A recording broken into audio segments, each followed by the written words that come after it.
Hola a todas y todos, espero que se encuentren muy bien. Mi nombre es Ana Berta y el día de hoy tengo el honor de contar con la presencia de una invitada de lujo. Ella es Isabel del Valle, a quien tuve el gusto de conocer gracias a la profesora Claudia Cabeza de Vaca Villavicencio, y le agradezco mucho que nos haya permitido que este encuentro se hiciera posible. Vamos a enviarle una cordial invitación para que se una. Por aquí está lloviendo a cántaros y con granizo y todo. Entonces, una disculpa si se va de repente la señal. Procuraré entrar lo más rápido que me sea posible. Nuestra invitada pueda permanecer sin ningún inconveniente en el en vivo, para que ustedes puedan seguir escuchándola y disfrutando de todo aquello que tiene que contarnos. Ella es ensayista y editora, nació en la Ciudad de México, licenciada en Escritura Creativa y Literatura por la Universidad del Claustro de Sor Juana, ganó el Premio Nacional de Ensayo Joven José Luis Martínez 2024 por su obra La Conexión Nostálgica. Ha publicado ensayos, crónicas y críticas en la revista Tierra Adentro, Correspondencias de Cine y Pensamiento y la revista de la Universidad de México. Pronto volverá a ser dramaturga. Vamos a ver si se puede unir nuestra invitada de hoy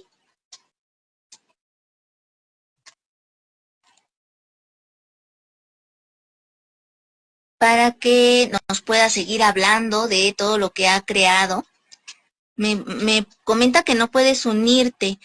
Mm, no sé si quieras que cerremos este en vivo y abro otro a ver si en ese sí te puedes unir. Por favor, escríbeme. Hola, Giselin.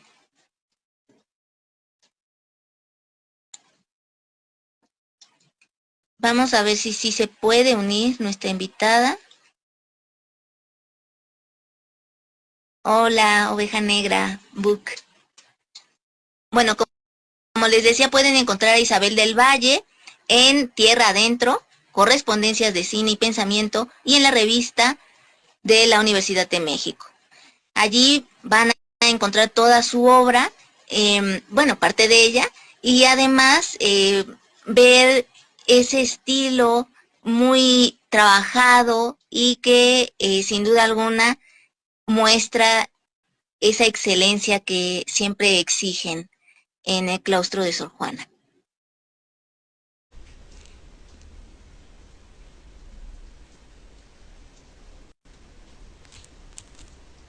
¿Cómo estás? Muy bien, oye, muchas gracias por invitarme. No, muchas gracias a ti por aceptar esta cordial invitación. Esperemos te la pases súper bien, igual que nosotros. Te comentaba que está la lluvia muy fuerte por acá, no sé si la alcancen a oír allá, pero sí está muy fuerte. Entonces, si se llega a ir, ya tienes tú las preguntas, por favor continúa, yo haré todo lo posible por ingresar nuevamente lo más rápido que me sea, que me deje Instagram. Y bueno, ya hicimos la presentación de tu semblanza, entonces vamos directo a la pregunta. ¿Qué es para ti la literatura, la poesía y la investigación, siendo géneros muy diferentes y que cada uno pues requiere distintos elementos y habilidades que desarrollar? Ok, sí, pues gracias también por la pregunta. Tienes razón, sí son géneros súper distintos y siento que van de la mano en el ensayo. Pero empecemos con la literatura. O sea, pues para mí la literatura, más allá de cualquier cosa formal, ¿no? Que hemos visto en la carrera de definiciones formales, pues para mí la literatura es pues el arte de hablar de lo interior. O sea, lo interior y poner ese interior en algo exterior. Pienso mucho en literatura cuando pienso, por ejemplo, en Jane Eyre o en Nada de Carmen Laforet, ¿no? Como estas descripciones de lo que está pasando con nuestras personajes que llega y toca lo interior, ¿no? Entonces, para mí eso es literatura, la descripción, la imagen, pues lo interno que se convierte en externo o lo externo que se interioriza. Para mí eso es literatura y más allá de historias preciosas que nos tocan y que nos conmueven. Y la poesía supongo que va de la mano con mi definición de literatura. O sea, para mí la poesía es justo el género literario donde se hace más eso, ¿no? Donde podemos, quizás con metáforas, quizás con imágenes, y tocar, asuntos que son sensoriales e intentar convertirlos en asuntos que son olfativos o como el cómo intentar decir lo que siento de unas formas, una forma para que tú lo entiendas como tú lo sientes, ¿no? Para mí eso es la poesía. Y la investigación, changos, pues para mí yo siento que la investigación fue un asunto difícil y como mi relación tóxica con la investigación, ¿no? O sea, la investigación en la literatura, pues para mí es lo que hace mi trabajo, ¿no? Lo que hace cada uno de mis ensayos, pues todo forma parte de mi trabajo, ¿no? O sea, es zambullirme en un tema de lleno y por unos días, unos meses, habitar el tema, ¿no? Por ejemplo, hace tiempo hice un ensayo sobre Freddie Mercury y a mí solamente me gustaba Freddie Mercury pues por su música. Pero entonces me leí 3 biografías, vi documentales, escuché meses los discos. Y entonces fue justo habitar a Freddie Mercury, estar junto con él en su espacio, en su vida, compartir un rato y luego separarnos y ver cómo eso se mantenía conmigo. Para mí eso es esas 3 cosas. Muchas gracias, muy puntual también en tus respuestas. Me gustaría que ahora nos comentaras siempre libros que trascienden en nuestra vida porque ya sea porque nos marcaron, porque nos abrieron el pensamiento, porque nos llegaron a lo más profundo del alma y pudimos vivir incluso con los personajes todas esas emociones, pero ¿cuáles serían aquellos que a ti te ocasionaron esas experiencias literarias? ¿Cuántos puedo decir? ¿Puedo decir un montón? 3, ok, 3. Más difícil y son 3. A ver, yo diría que el primero, bueno, más allá de los que a todos nos tocan en la vida, como creciendo, como digamos Harry Potter o La mecánica del corazón o los de Carlos Ruiz Zafón, hay un libro muy raro que se llama Dudo Errante. Es un libro, es una distopía posapocalíptica que está escrita en una variante lingüística inventada por el autor. El autor se hace la pregunta de cómo se vería el mundo miles de años después de un cataclismo nuclear. O sea, cómo sería el lenguaje, cómo sería la cultura, cómo serían los personajes, cómo sería el imaginario colectivo, cómo sería lo ritualístico, cuáles serían los símbolos, los mitos a los que la cultura estaría sujeta. Y Dudo Errante es la historia de un niño que cumple 12 años y en el momento en el que cumple 12 años se convierte en el nexo de su tribu. Y el nexo es esta persona que razona, o sea, que une señales y dice, se murió un perro, por ejemplo. Se murió un perro en el mismo día en que se murió un señor muy grande, esto nos dice que tal. Es como un profeta, el profeta de su tierra. Y entonces Dudo Errante, te digo, está escrito en esta variante lingüística, una traducción muy, muy bella hecha por María Luisa Pascual, que intenta replicar como este asunto. Entonces es una locura, porque no hay signos de puntuación como muy bien puestos, no hay acentuación normal, a veces las C son Ks y a veces no hay H y a veces hay Fs donde no debe de haber y a veces como que hay palabras que se unen porque, por ejemplo, enemigo es antimigo o hay como una figura profética que es ¿cómo se llama? Bueno, un señor de Canterbury, ¿no? Entonces, como que todo es una locura. Entonces, ese libro a mí me marcó, especialmente cuando salí de la universidad, porque fue como entrar a un universo simbólico de lo que es realmente importante. O sea, si nos despojáramos del lenguaje, si nos despojáramos de referentes en común de la cultura, si nos despojáramos de ritos, si nos despojáramos de valores, pues ¿qué nos hace ser nosotros? O sea, ¿qué nos hace ser humanos? Y Dudo Errante responde el deseo, o sea, el deseo de mejorar, el deseo de estar bien, el deseo de conectar con lo divino. Es la respuesta de Dudo Errante. Es el primero que yo diría que me marcó profundamente. El segundo, yo diría que yo diría que es Cumbres Borrascosas. O sea, Cumbres Borrascosas con esa profunda penumbra con Heathcliff y Catherine Catalina, ¿no? Y como ese drama, recuerdo que lo leí en la preparatoria la primera vez y quedé conmovida. Y una vez leído Cumbres Borrascosas, yo dije, de aquí soy, este es mi siglo, ¿no? Estos son mis personajes, estos son como los panoramas que me gustaría transitar por siempre. Y pues así ha sido. Siento que siempre estoy buscando libros que sean Cumbres Borrascosas y que tengan esa profundidad de personaje, pero también de, no sé si de dolor y de drama, porque creo que soy muy dramática ahora que estoy diciendo mis libros. Me estoy dando cuenta y yo me gusta sufrir. Entonces, eso. Y como mi tercer libro, mmm, aquí voy a hacer trampa, porque es Olga Tokarczuk, me encanta, la ganadora del Premio Nobel de 2018, y ella tiene un libro ilustrado que se llama El alma perdida. Es un cuento muy corto, y te digo, está ilustrado, y es la historia de un hombre que es un oficinista, trabaja como muy duro todos los días, muy acelerada lleva su vida, y un día se empieza a sentir vacío, o sea, vacío por siempre. Y va al doctor, y el doctor le dice, lo que pasa es que tú perdiste tu alma. Y lo que tienes que hacer ahora es esperar a que llegue. O sea, como las almas van más lento que nosotros, entonces tú vives muy rápido, tú todo el tiempo estás acelerado y ni modo, o sea, si quieres volver a estar bien, tienes que esperar a tu alma. Entonces él se va al bosque, a una cabaña y espera que regrese su alma. Entonces recuerdo que cuando leí ese libro fue como que realmente me tocó intensamente y recuerdo que empecé a llorar y decía, ay, no sé por qué estoy llorando. Y eso se relaciona con mi trampa, porque ese libro tiene que ver con un discurso que Olga Tokarczuk pues publicó o pronunció cuando le dieron el Nobel, que es el discurso se llama El narrador gentil. Entonces, en El narrador gentil, ella habla acerca de su forma específica de acercarse a la escritura. Entonces, ella dice que la escritura se debe de acercar desde la empatía, o sea, desde lo emocional, desde lo que duele, desde los recuerdos nostálgicos que nos hacen ser nosotros. Entonces, el alma perdida es justamente esta visión que Olga Tokarczuk escribe en El narrador gentil, pero hecha a cuento, ¿no? Es como cómo podemos ser tiernos con nosotros mismos, cómo podemos ser tiernos con nuestros personajes. Entonces yo diría que es Dúo Errante, Cumbres Borrascosas, y El alma perdida, guión El narrador gentil.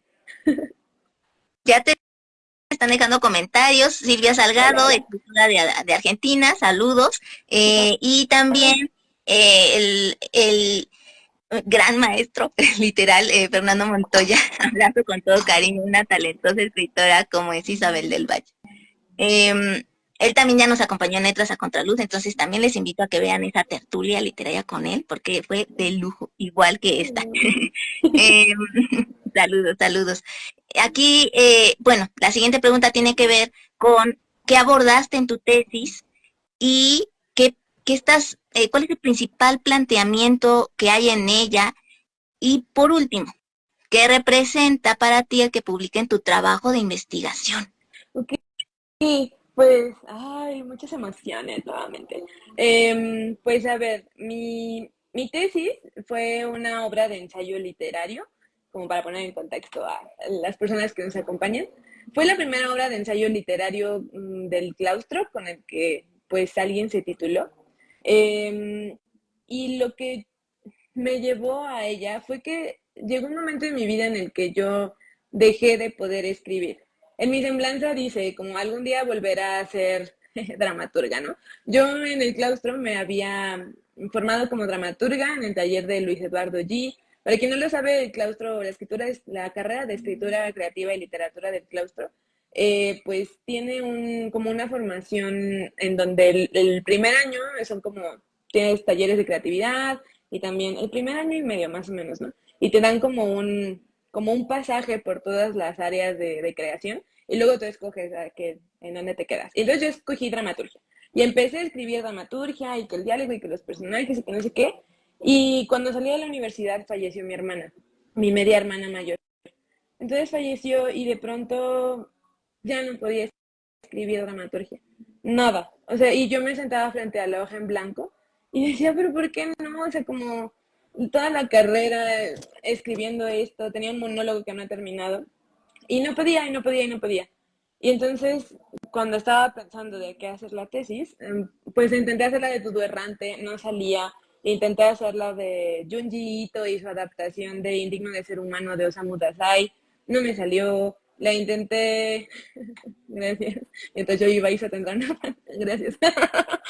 Intenté hacerla de muchas cosas, pero no se podía. O sea, como que estaba yo igualmente imposibilitada para la escritura académica, como había estado imposibilitada para la dramaturgia, y eso me frustraba mucho. Y entonces en ese momento, un poco antes, yo había estado trabajando en Tierra Adentro como editora en la redacción. Entonces, recuerdo que mi jefe me dijo, bueno, pues ¿por qué no escribes un ensayo? ¿No? O sea, escribe un ensayo de lo que sea y me lo mandas y lo publicamos, porque teníamos que publicar, era parte de nuestro trato para estar ahí en la redacción. Entonces yo, pues ¿de qué, no? Y entonces mi hermana acaba de morir, habían pasado como un mes, algo así. Y entonces decidí que quería escribir de eso, de que quería escribir del dolor y que quería escribir de la tristeza y que quería escribir de un anime que a mí me gusta mucho que se llama One Piece. Y entonces el ensayo se llama, todavía lo pueden encontrar, se llama Llevo más de 10 años viendo One Piece y no sé si pueda parar. Y entonces era un ensayo sobre por qué me gusta esa serie, pero terminó siendo un ensayo sobre el duelo y sobre el silencio y sobre la incapacidad de hablar y sobre lo que se ama y lo que se pierde. Y entonces, este es el preámbulo para hablar de que mi tesis se trató de eso. O sea, como que cuando ya no pude escribir de Dudu Errante y de la distopía y de la ciencia ficción y de el cómic y de el siglo XIX, o sea, como cuando pasé por todos los temas por los que pasé, yo dije, tal vez es tiempo de mirar mi dolor cara a cara, ¿no? Y tal vez es tiempo de hacerle caso a lo que yo quiero escribir porque lo necesito escribir contra lo que creo que quiero escribir, que era la dramaturgia. Entonces, pues ahí empecé, el primer ensayo que escribí fue uno que se llama, eh, bueno, es sobre la traducción que hizo Anne Carson del poema de Cátulo, el poema 101 de Cátulo, que es sobre un hermano muerto, y el libro Knox, y un ensayo que se llama Las palabras no tienen significados en la muerte, de un señor que se llama Tate Standard. Entonces, era un ensayo literario que mezclaba como, como citas junto con recuerdos míos, pero también sobre la investigación y la traducción de este poema de Cátulo, junto con mi dolor. Y entonces recuerdo que tenía que ver a Claudia Cabeza de Vaca, que sé que también ya ha estado contigo, que era, ella fue mi tutora. Y le dije, mira, no tengo el anteproyecto de Dudo Errante de ciencia ficción, pero tengo este ensayo. Y si te parece bien, me gustaría que lo leyeras y me dijeras si crees que esto va a algún lado.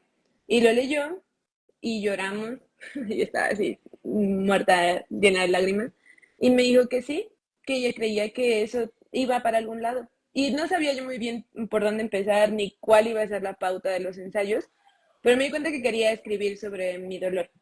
Entonces empecé a investigar sobre qué es el ensayo literario y los tipos de ensayo literario. Y si en el ensayo puede haber poesía y puede haber cuento y puede haber pues diálogo y puedan haber voces. Y decidí hacer un estudio introductorio, que son las primeras 25 cuartillas sobre el ensayo. Es una investigación sobre el ensayo, sobre la flexibilidad, sobre el género, sobre los exponentes en Latinoamérica, ¿no? Hablo del ensayo de Zambra y hablo de Vivian Abenchushan, pero también hablo, por ejemplo, de David Foster Wallace y también hablo de Nora Ephron. Entonces hablo de todo eso y es un preámbulo para mis propios ensayos literarios. Y entonces ese fue el inicio y la gestación. Y cuando lo terminé, recuerdo que le dije a Claudia, bueno, pues ya, ¿no? Se acabó. Y me dijo, no, pues ¿qué vas a hacer con este libro? Y yo, ¿tengo que hacer algo? Entonces lo metí al concurso, al Premio Nacional de Ensayo Joven, y ganó.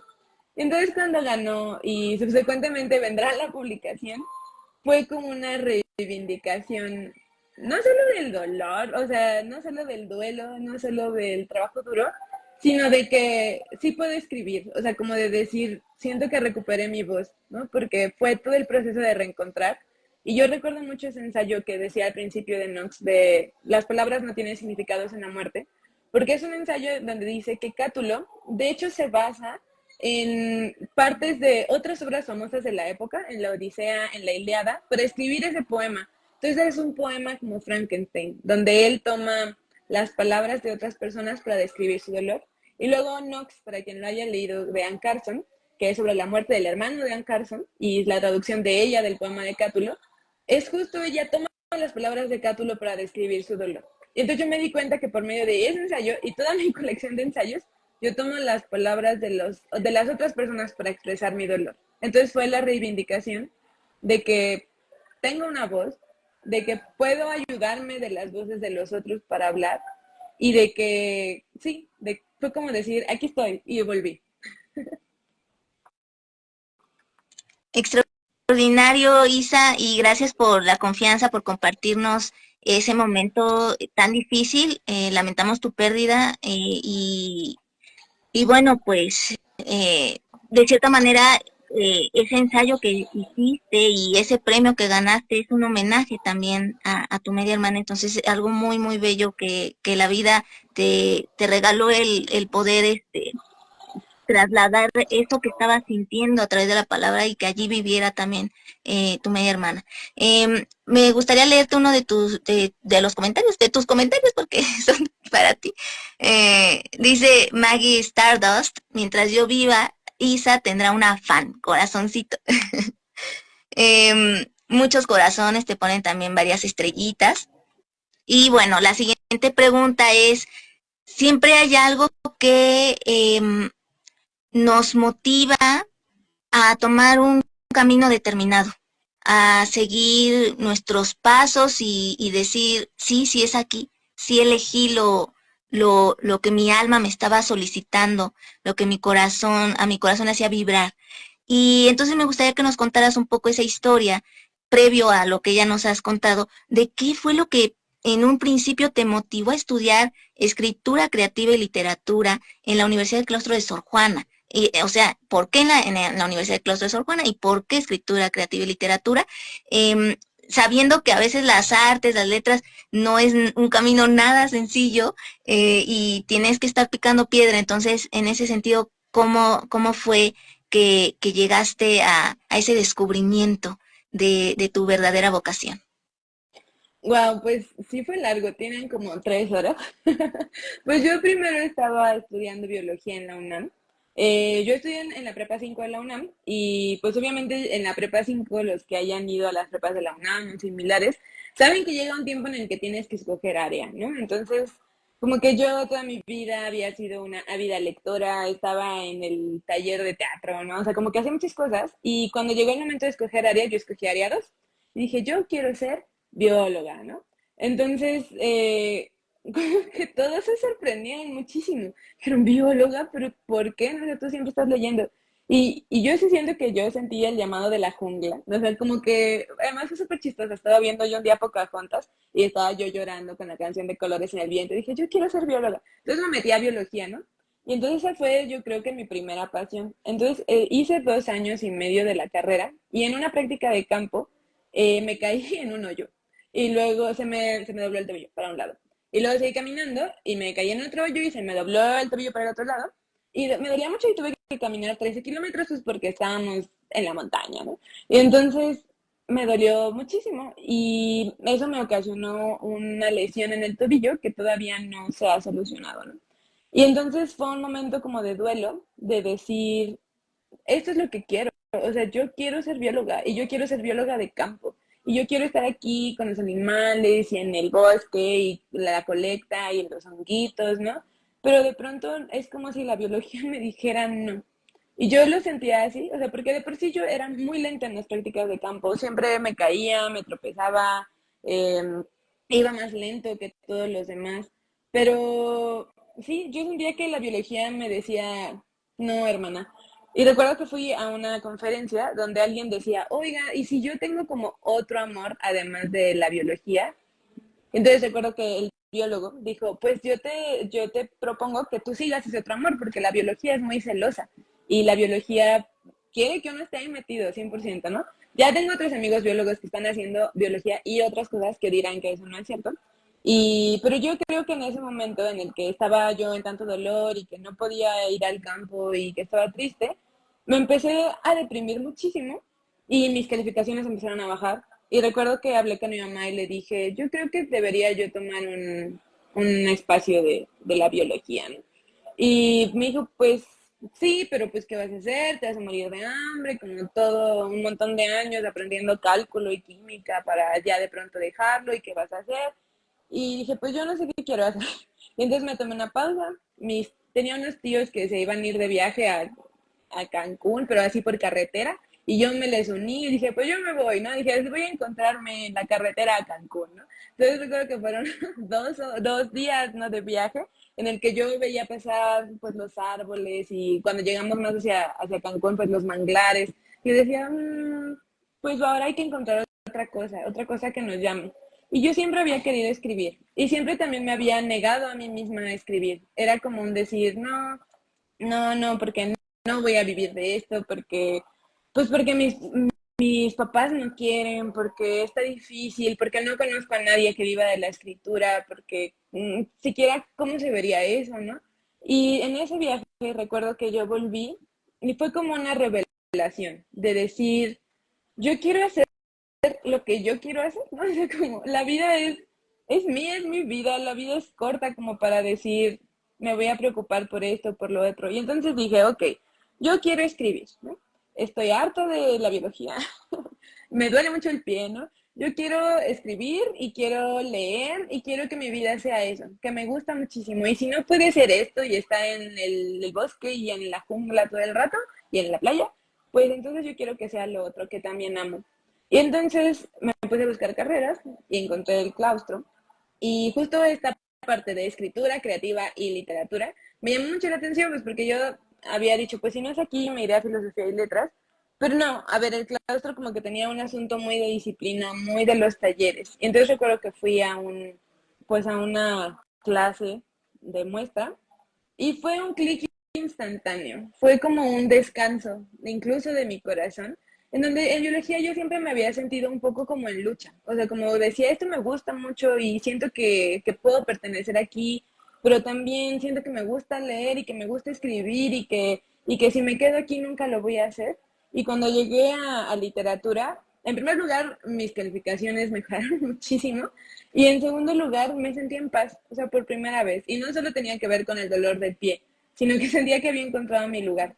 Y conforme fueron pasando las clases y los cuatrimestres y los talleres de escritura, fui como reafirmando esta vocación que yo sentía que me llamaba y me escogía, lo cual es algo que siento que muchos escritores, como dicen, ¿no? Como yo sentí que esto me escogió y que no hay otra forma.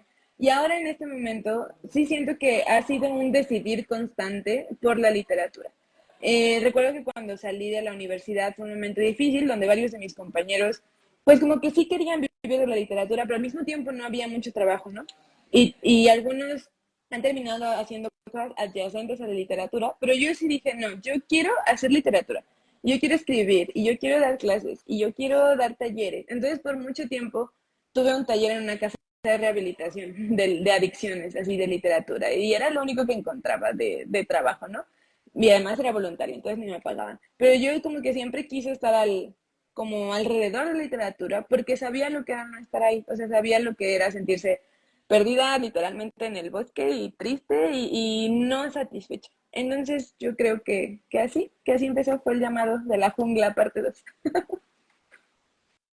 Em, Ahora, ya con todos estos conocimientos que has adquirido, con esa trayectoria que ya has ido forjando, ¿qué caracteriza tu estilo de escritura desde tu propia visión? No ya la que puedan llegar a tener los críticos o los lectores, sino tú como Isabel del Valle.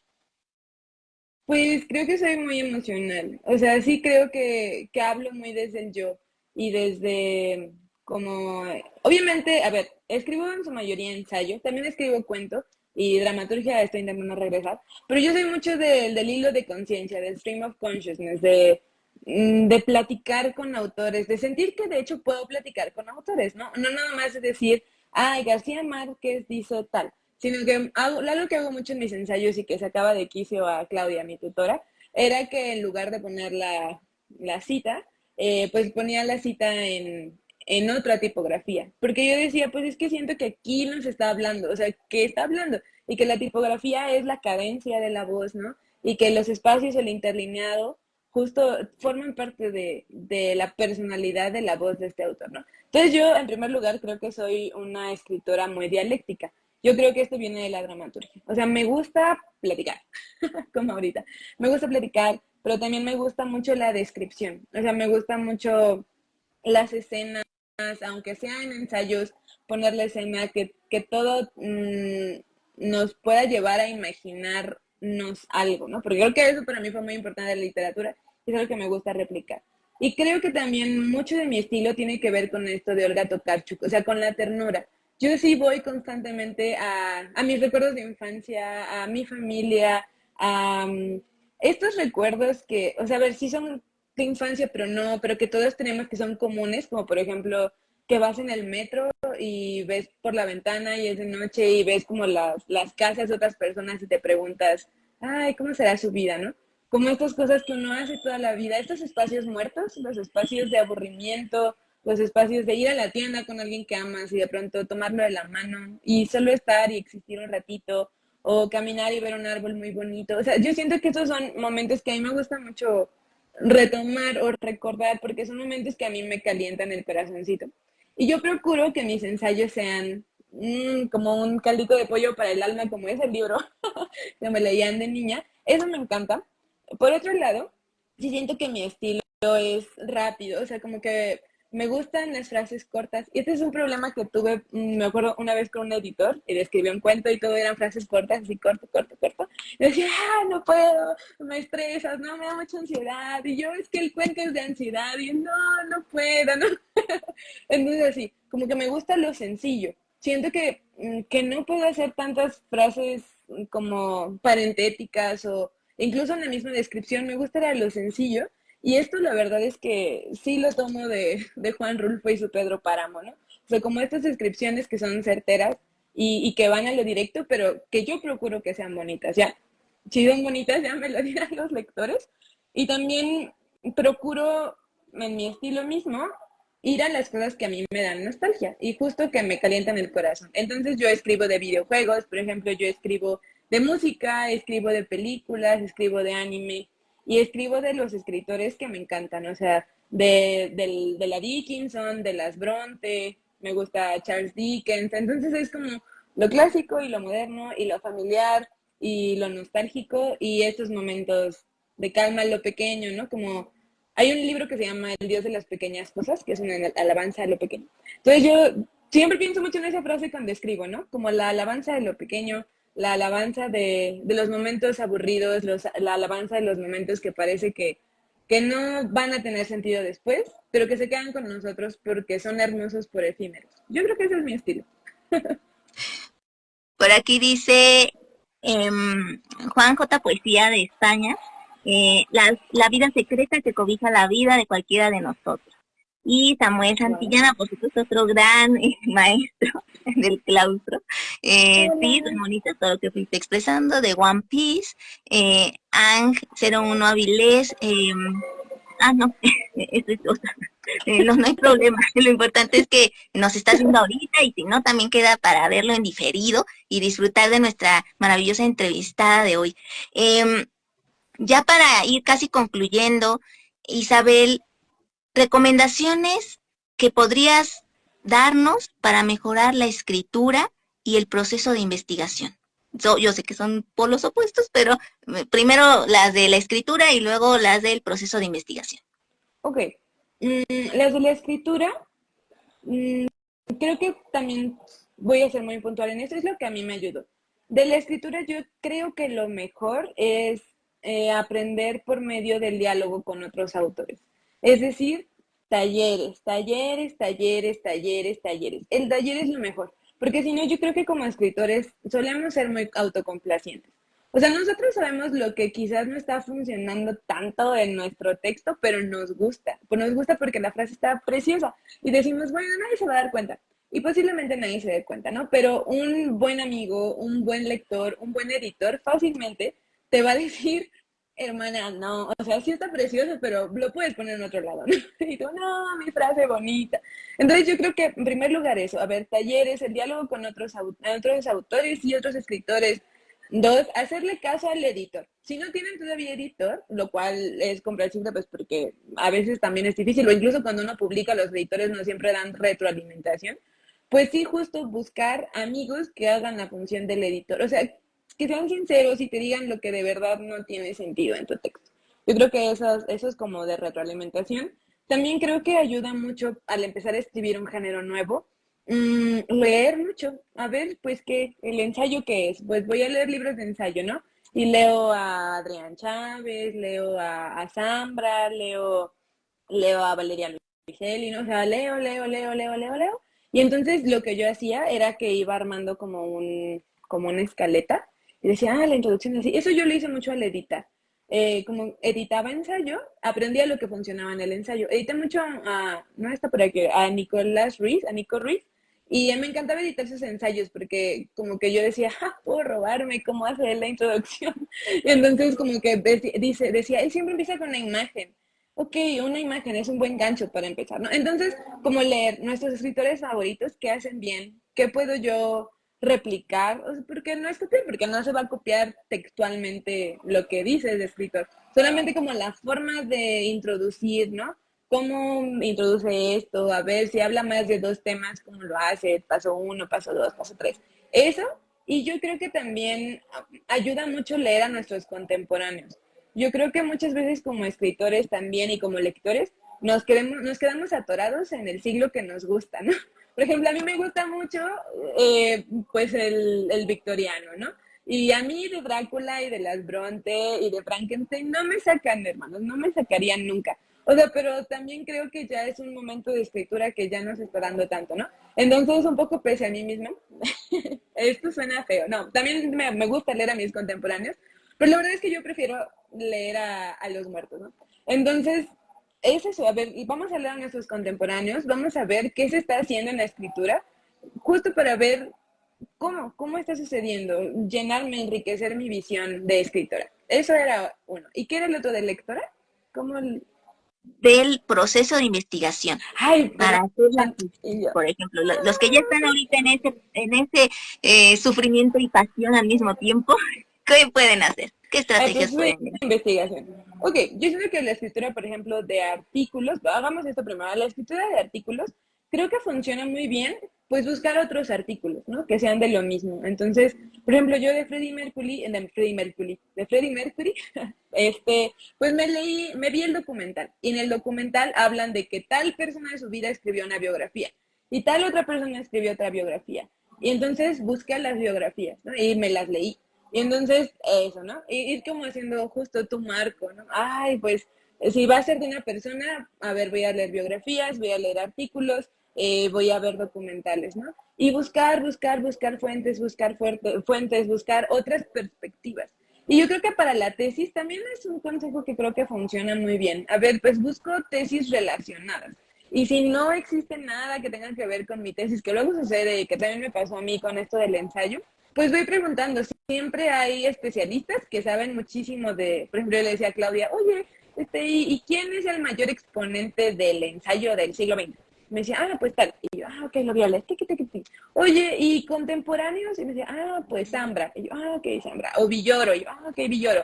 Y igual yo no sabía mucho del ensayo, pero fue así como, como pedir direcciones en el Waze o por la calle, pues tuve que ir preguntando y ya me daban nombres. Entonces yo leía esos nombres. Y luego esas personas escribían sobre el ensayo y citaban a otras personas. Entonces yo decía, ok, pues Aben Shushan, ¿no? Aben Shushan. Keren Villeda habla de tal y de tal. Ok, lo voy a escribir, lo voy a anotar, ¿no?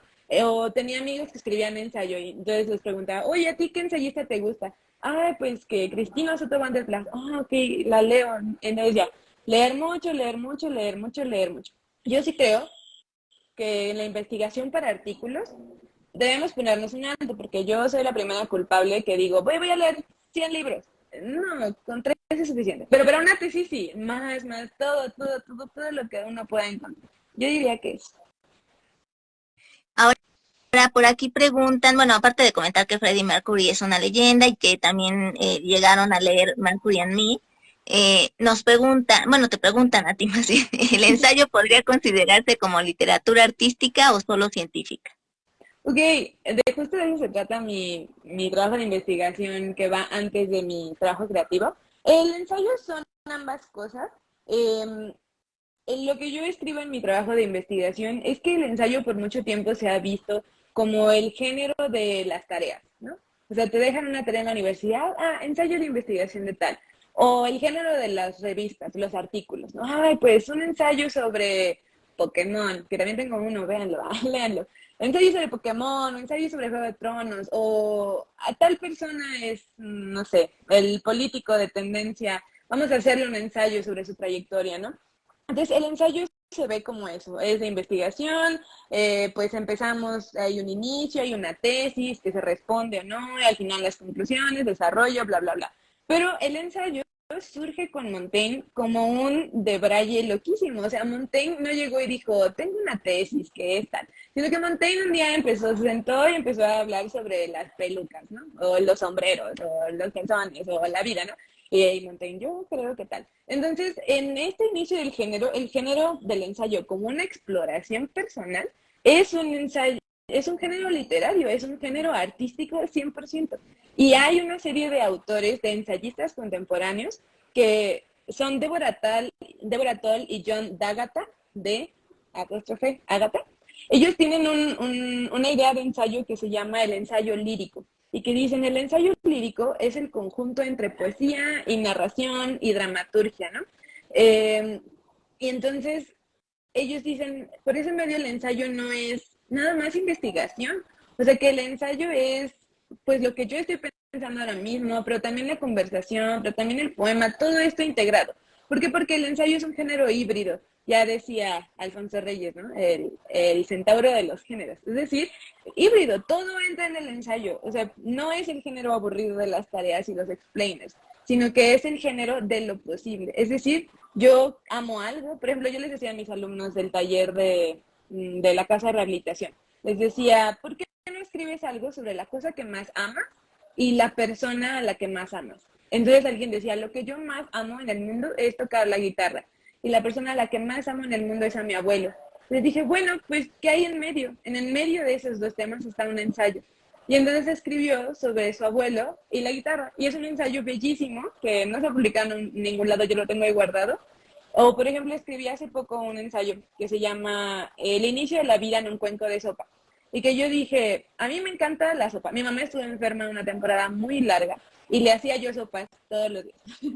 Entonces, un día ya estuvo bien y ella decidió hacerse una sopa de cebolla. Y la sopa de cebolla son como 12 horas de ebullición. Entonces yo estaba viendo la sopa y dije, la sopa grande. Y me acordé de una teoría de la biología, que es el origen de la vida, que dice que la vida empezó en un caldo, el caldo primigenio en el cual empezaron las primeras bacterias que podemos considerar organismos vivos. Yo dije, no manches, la sopa de cebolla y el caldo primigenio tienen en común que los dos son caldos y que vivieron muchísimo tiempo. Entonces yo dije, voy a escribir un ensayo sobre eso. Entonces terminó siendo un ensayo sobre la sopa y sobre el origen de la vida y sobre mi mamá y sobre cocinar. ¿Tienen esas cosas a simple vista algo en común? Pues no. Pero la mirada del ensayista desde el ensayo como arte está en la conexión, la interconectividad de estas cosas. ¿Tiene algo que ver patinar con comerte una brocheta de esas coreanas? Posiblemente no, pero un ensayista lo puede conectar y ahí está el arte. Yo diría que así. Son ambas cosas. Sí, claro, perfecto. Una respuesta extraordinaria que también nos invita a que nosotros nos sumemos a ese ejercicio de escritura y nos animemos a descubrir a lo mejor que también somos buenos y tenemos ese potencial para el ensayo. Ahora, no nos podemos ir sin escucharte. Por favor, compártenos algo de tu autoría, Isabel, y recuérdanos tus redes sociales, donde pueden hallar todo lo que has tú ido creando a lo largo de estos años, en qué sitios web, o si también pueden tener acceso a algún sitio en particular que sea de tu creación. Ay, Berta, creo que ahorita mismo no tengo nada de mi autoría. Yo creo que eso se las voy a dejar a quedar a deber. Es que me vine a otro lado. Perdón. No Es te que no preocupes. sé si puedo yo salir como ir a mi correo y leerlo desde ahí. No sé si se pueda o si se cortará el No, video. no sé si se corte, pero mejor, si quieres después, hacemos una mini tertulia para que nos leas Sí, y les ese leo un concurso. fragmentito. Me Sí. pueden encontrar en, me pueden encontrar en mi Instagram, que está aquí ligado. Aquí pongo cuando publico texto, normalmente lo encontrarán aquí. A veces se me va la onda, pero normalmente sí lo pongo.